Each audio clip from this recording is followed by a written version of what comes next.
बताएंगे, कथा के माध्यम से सरकार स्वामी का दर्शन कराएंगे।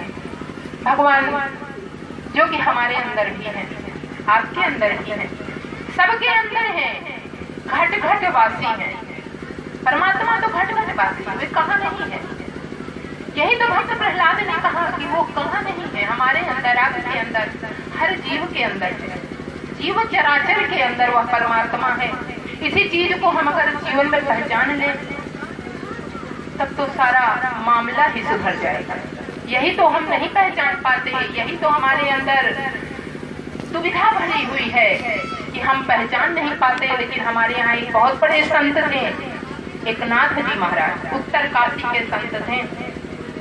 उन्होंने गंगोत्री से गंगा जल लिया और उनका संकल्प क्या है कि हम रामेश्वरम भगवान को चढ़ाएंगे, जो तमिलनाडु में है, जिनकी स्थापना भगवान श्री राम ने की थी, वहां पर चढ़ाएंगे। ये उनका संकल्प है। और पहले का जमाना था, पहले इतने साधन, इतने सुविधा सुलभ नहीं थे। पहले तो व्यक्ति पैदल यात्रा करता था, पैदल सत्तू बांध लिया, पैदल यात्रा करता है और रात्रि में विश्राम किया, फिर यात्रा किया। इस तरह से संत लोग यात्रा करते थे, जिसे पद यात्रा कहते थे। एकनाथ जी महाराज चल पड़े और रात्रि हुई, विश्राम किया, फिर सुबह दिन भर चलते हैं, दिन भर चलते हैं। यही तो संतों का लक्षण है। ये संत है, संत हृदय नवनीत समाना। चलते चलते 3 महीने का समय पूरा हुआ, 3 महीना चलते रहे लगातार, केवल रात्रि में विश्राम करते थे। इतनी सुविधा नहीं थी, अंधेरा भी हो जाता था। और जब रामेश्वरम पहुंच गए, मात्र 1 या 1.5 किलोमीटर का अंतर था, 1-1.5 किलोमीटर का अंतर था, जंगल का रास्ता था। एकनाथ जी महाराज चले जा रहे थे। एक गधा प्यास से तड़प रहा था, गधा था, वह प्यास से तड़प रहा था, चारों पैर तड़प के मारे पटक रहा था। एकनाथ जी महाराज गुजरे जब घर से, तो उन्होंने देखा यह तो प्यासा है और इसको पानी नहीं मिला तो यह मृत्यु को प्राप्त हो जाएगा, क्या करें। सोचने लगे, उनके पास वही गंगोत्री का जल था। सोचने लगे अगर इसको जल नहीं दिया तो यह मर जाएगा, और यह जल यदि ठाकुर जी को चढ़ाया तो ठाकुर जी प्रसन्न नहीं होंगे, रामेश्वरम भगवान प्रसन्न नहीं होंगे। तो उन्होंने किया क्या कि उस जल को गधे के मुख में डाला और कहा, हे रामेश्वरम भगवान, यह जल आप यहीं से स्वीकार कीजिए। अब गधे के मुख में जल गया तो उस गधे के रूप में जो तड़प रहे थे रामेश्वरम भगवान प्रकट हो गए। कहने लगे, धन्य हो एकनाथ, धन्य हो, तुमने मुझे इस रूप में भी पहचान लिया। कहने का तात्पर्य, परमात्मा हर एक में वास करता है, हर एक के अंदर है। कभी ये मत सोचो कि इसके अंदर नहीं, उसके अंदर नहीं। एकनाथ जी महाराज ने भगवान के वहीं से दंडवत किए, प्रणाम किया और भगवान का नमन किया। कहने का तात्पर्य, परमात्मा तो हर जगह घट घट वासी है, इसलिए हम उसको हर रूप में, हर वेश में, हर देश में, परिवेश में भजते रहें। यही हमारा कर्म है, यही हमारा धर्म है। और इसीलिए हम इस संसार में आए हैं। हम आए हैं इसीलिए कि हम अपने कर्म को करते हुए, सांसारिक कर्म को करते हुए, परमात्मा को भजते हुए हम उसको प्राप्त करते हैं। और जब हम यहाँ चूक जाते हैं तो हमारी गति क्या होती है? एक बहुत बड़ा त्रिकूट पर्वत है। त्रिकूट पर्वत का मतलब होता है 3 शिखरों से घिरा हुआ। एक शिखर स्वर्ण का है, एक शिखर लौह का है और एक है ताम्र का।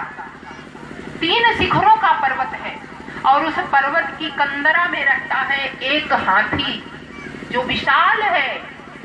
जब चलता है टेढ़े नेत्रों से सबको देखता है कि कोई सतावे ना तो मेरा नाम ले लेना, मैं उसको देख लूंगा। ये क्या है? ये अभिमान है, ये अभिमान है। परमात्मा को अभिमान भोजन की तरह पसंद है, खा लेते हैं। उर अंकर्यो गर्भ तनु भारी। अगर आपके हृदय में भक्ति है, भाव है, तो यदि कभी आपके अंदर अभिमान आया ना तो परमात्मा उस अभिमान को तुरंत उखाड़ कर फेंक देंगे। और यदि आप नीरस हैं, अभिमान आ गया, तो भगवान उस अभिमान में जल डालेंगे, यानी आपको और संपत्ति दे देंगे और थोड़ा सा पद प्रतिष्ठा दे देंगे, या और अभिमानी हो जाए, तब इसके अभिमान के वृक्ष को काटूंगा तो मुझको आनंद आनंद लाएगा। ये भगवान का स्वभाव है, ये भगवान का स्वभाव है। भाव भक्ति रहित व्यक्ति का अभिमान भगवान पल्लवित करते हैं, पोषते हैं, और भाव भक्ति सहित व्यक्ति के अभिमान आ गया तो उसको निर्मूल कर देते हैं, तो उखाड़ कर फेंक देते हैं। हाथी जो था, गजेंद्र जो था, उसके अंदर अभिमान है कि वह बलशाली है, क्यों ना हो। 10,000 हाथी का बल अकेले उसमें था, और उसके पास 150 पुत्र थे, 50 पत्नियां थीं। जब चलता था तो उसके पीछे सारी कतार के कतार चलते थे। गजेंद्र गया सरोवर में स्नान करने के लिए, और स्नान कर रहा था तो ग्राह ने उसके चरण को पकड़ लिया।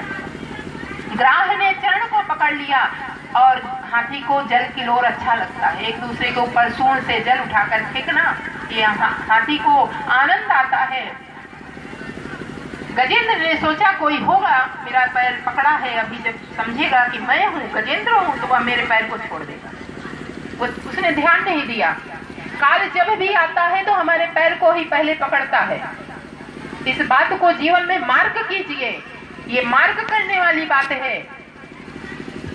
जब हम अपनी अवस्था से अधिक जाते हैं तो कहते हैं लोग कि हमारे घुटने में दर्द है, तो ये क्या है? काल ने पैर को पकड़ा है, सावधान हो जाइए। पहली घंटी बज गई, लेकिन जीव इतना ढीठ है, सावधान नहीं होता। ऐसा बढ़िया वाला मालिश करने के लिए तेल लाएगा कि दर्द को छू मंतर कर देगा। लेकिन गजेंद्र ने भी यही सोचा, किलोर कर रहा था, काफी समय व्यतीत हो गया, उसको लगा कि अब मेरे रक्त का शोषण हो रहा है। जिसने पैर पकड़ा है वह पैर पकड़ने के माध्यम से उसको कमजोर किए दे रहा है, उसके रक्त को पी रहा है, शोषण कर रहा है। गजेंद्र ने अपने आप को हल्का निर्बल महसूस किया। तब उसका ध्यान गया जल जंतु के ऊपर, क्योंकि जल जंतु जल में बलवान है, गजेंद्र तो धरती का जंतु है, जलचर नहीं है, तो उसका बल उसमें काम नहीं कर रहा है। अब दोनों में युद्ध होने लगा। वह हींच रहा है जल के अंदर, वह हींच रहा है थल के ऊपर, लेकिन दोनों के बीच हींचातानी हो रही थी। लेकिन गजेंद्र एक तिल ऊपर नहीं आया, वह नीचे को ही जा रहा है। जब वह नीचे की ओर जा रहा है तो गजेंद्र ने अपनी पत्नियों से कहा, देवी जरा मेरी सहायता तो करो, मैं तो नीचे की ओर सरका जा रहा हूँ। देवियों ने देखा कि स्वामी नीचे जा रहे हैं, जल के अंदर जा रहे हैं, तो 50 पत्नियां पूछ में पूछ, सूंड में सूंड मिला करके अपने स्वामी को खींचने लगी। जब वे थक गई तो अपने पुत्रों से कहा, बेटा पिताजी की सहायता करो, मैं थक गई हूँ। परिवार जब थक जाता है, जब तक जीव के अंदर अभिमान होता है, मेरे पास धन है, वैभव है, संतान है, रिश्तेदार हैं, तब तक वह जीव लड़ता रहता है, इतना ढीठ जीव होता है। जब सब थक गए तो पुत्रों ने कहा, पिताजी आप तो ऊपर आने का नाम नहीं लेते, मैं जा रहा हूँ, चल पड़े। गजेंद्र ने कहा, देखो मैंने कितने लाड से प्यार से पाला, लेकिन मुंह मोड़ के जा रहे हैं, पुत्रों मेरी सहायता करो। पुत्र चले गए। पत्नियों ने भी कुछ दिन अपने धर्म का पालन किया, पातिव्रत धर्म का पालन किया, पति की सहायता करती रही, लेकिन पति महाराज ऊपरे नहीं आ रहे हैं। तो उन्होंने कहा, स्वामी अब क्या करें, हम भी थक गए हैं। वे भी चल पड़ी। अब गजेंद्र अकेला गजेंद्र ग्राह से लड़ रहा है। अपने सूंड को उठा दिया, अपने सूंड को ऊपर उठाया और बड़ी करुणा से गाया, क्योंकि जल में चला गया, बिल्कुल थोड़ा सा बाकी है। हे गोविंद, हे गोपाल, हे गोविंद, हे गोपाल, अब तो शरण राखो। नीर पीवन को गया था सिंधु के किनारे, सिंधु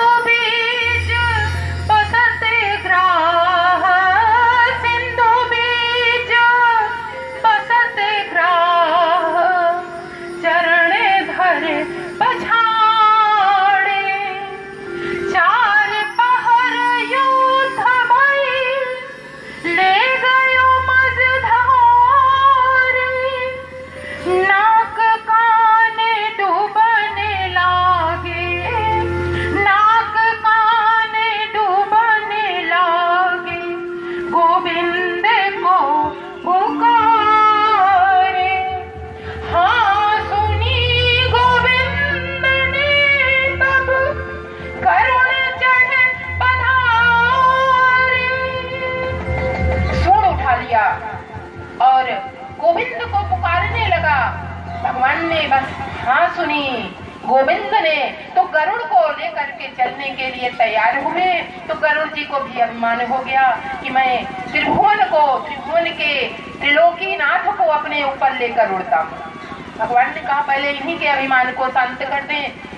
भगवान ने अपनी कन की उंगली रखी कि गरुड़ महाराज उड़िए, आप मुझको लेकर उड़ते हैं या मैं आपको लेकर उड़ता हूँ। गरुड़ जी ये पंख फड़फड़ा कर रह गए, नहीं उड़ पाए। भगवान ने कहा अभिमान मत करना, और भगवान ने वहीं से चक्र चला दिया। वहीं से त्याग कमला को कमले से चक्र मारा है, ग्रह को उबारा कि ग्राह को उबारा है। क्योंकि परमात्मा के हाथ से मरना भी कल्याणकारी है और परमात्मा का सानिध्य मिल जाए तो भी कल्याणकारी है। भगवान ने ग्राह का उद्धार कर दिया और गजेंद्र को बचा लिया। व्यास जी महाराज कहते हैं देखो ये ग्राह कौन था? ग्राह कौन था? ग्राह एक हुहु नाम का यक्ष था। हुहु नाम का यक्ष था। एक बार दुर्वासा ऋषि स्नान कर रहे थे जल में, गंगा में, और ये जो यक्ष था हुहु नाम था इसका, और ये जाकर के जल के अंदर दुर्वासा ऋषि के पैर को पकड़ लिया और कस के हू करके हा करके दो दैत्य थे हंसने लगे। दुर्वासा ऋषि जल में पैर पकड़ लिया तो घबरा गए और क्रोधित भी हो गए। उन्होंने श्राप दे दिया, अरे दुष्टों जाओ जल जंतु हो जाओ। वही गजेंद्र ये ग्राह था। और गजेंद्र जो था, गजेंद्र इंद्रधुम्न नाम का राजा था। इंद्रधुम्न नाम का राजा था। एक बार की बात है, दुर्वासा ऋषि गए बैकुंठ में, और जब बैकुंठ में गए तो श्री हरि ने अपने कंठ की माला दुर्वासा ऋषि के कंठ में डाल दिया। क्योंकि भगवान के यहाँ जब संत जाते हैं तो भगवान उनके पद प्रक्षालन करते हैं। और जब उस माला को पहना दिया तो दुर्वासा ऋषि चल पड़े, वहां से इंद्रलोक में पहुंचे। और जब इंद्रलोक में पहुंचे तो वहां पर सची ने बड़ा स्वागत किया। जब सची ने स्वागत किया तो संतों के पास होता क्या है? संतों के पास कोई खजाना तो है नहीं। भगवान की प्रसादी माला उन्होंने इंद्र को दे दी। अगर आपको संत एक फूल भी दे दे तो उसको अपने खजाने में डाल देना, प्रसाद समझ के आपके यहाँ सुख और समृद्धि बढ़ती रहेगी। लेकिन इंद्र ने क्या किया? अपने प्रिय ऐरावत के गले में डाल दिया और हाथी का स्वभाव की उस माला को जल दिया। दुर्वासा ऋषि ने श्राप दे दिया। तो वही इंद्रधुम्न का राक्षस हुआ, नाम का राजा हुआ। और जब उस रूप में भी उसने अपराध किया तब जाकर के वह गजेंद्र हुआ। इंद्रधुम्न को श्राप मिला कि जाओ हाथी हो जाओ, तो वह गजेंद्र हो गया। वेद व्यास जी महाराज ने कहा राजन, कथा तो अचूक है, कथा अचूक है, लेकिन सुनने के लिए कान कैसे होने चाहिए? महाराज परीक्षित जी कहते हैं कि प्रभु एक बार मुझे भूख लगी थी तो मैं वन में गया और मुझसे अपराध बन गया तो मुझको श्राप मिल गया। इसलिए अब मेरे कान में इतनी ताकत है कि आप जितना भी भगवान की कथा का रस पान कराएं, मुझे कोई दिक्कत नहीं है। सुखदेव जी महाराज ने कहा थोड़ा जल पान कीजिए, क्योंकि श्रीमद् भागवत की कथा होती है तो निराहार रहकर। पहले के जमाने में कहने वाला सुनने वाला घी का पान करता था, लेकिन कलयुग में न शुद्ध घी है न तो पीने वालों की क्षमता है, तो फलाहार रहकर भी कर सकते हैं। यदि एक अनुष्ठान के रूप में श्रीमद् भागवत की कथा की जाए, यहाँ तो एक प्रवचन के माध्यम से हो रहा है। तो कहने का तात्पर्य, सुखदेव जी महाराज ने कहा कि राजन, एक संत थे, उनका नाम था गाधी।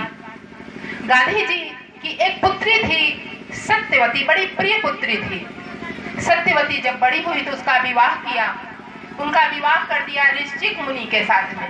ऋषिक मुनि के साथ में विवाह हो गया तो पुत्री विदा होके चली गई। पिताजी रोने लगे कि मेरी प्यारी पुत्री चली गई। कितना भी कठोर पिता हो, जब बेटी विदा होती है तो उसका हृदय द्रवित हो जाता है। माँ की तो परछाई पुत्रियां होती हैं, लेकिन पिता द्रवित हो जाता है जब पुत्री चली गई। तो गाधी जी ने अपनी पत्नी से कहा, देवी मेरे जो जमाई हैं, इनके जमाई ऋषिक मुनि थे, वे बड़े ज्ञाता हैं, उनसे कहो ना, मुझे तो संकोच होता है कि वे ऐसा चरु मुझे भी दें कि मेरे घर एक पुत्र हो जाए। उनकी पत्नी ने अपनी बेटी से कहा, सत्यवती से, सत्यवती ने अपने पति से कहा, ऋषिक मुनि से। ऋषिक मुनि ने मंत्र सिंचित 2 चरु बनाए, एक अपनी पत्नी के लिए और एक अपने सासू माँ के लिए।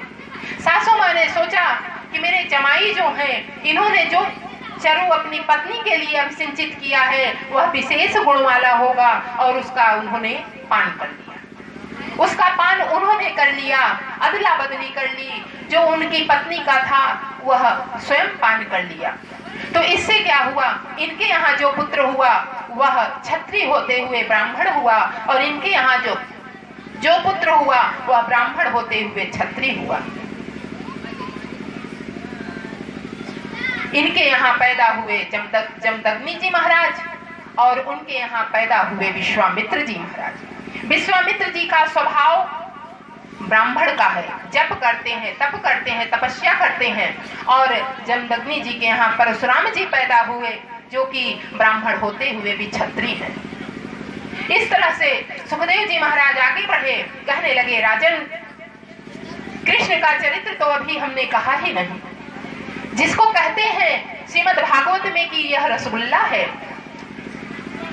कृष्ण का चरित्र का स्पर्श नहीं हुआ। कहने लगे, राजन रामचरित को मैं कैसे छूं, रामचरित जही सुनत अगाही, लेकिन राम का चरित्र भी थोड़ा सा स्पर्श करना चाहिए, नहीं तो पाप लगता है। गोस्वामी जी लिखते हैं, सुखदेव जी महाराज कहते हैं, भगवान का प्राकट्य कैसे हुआ।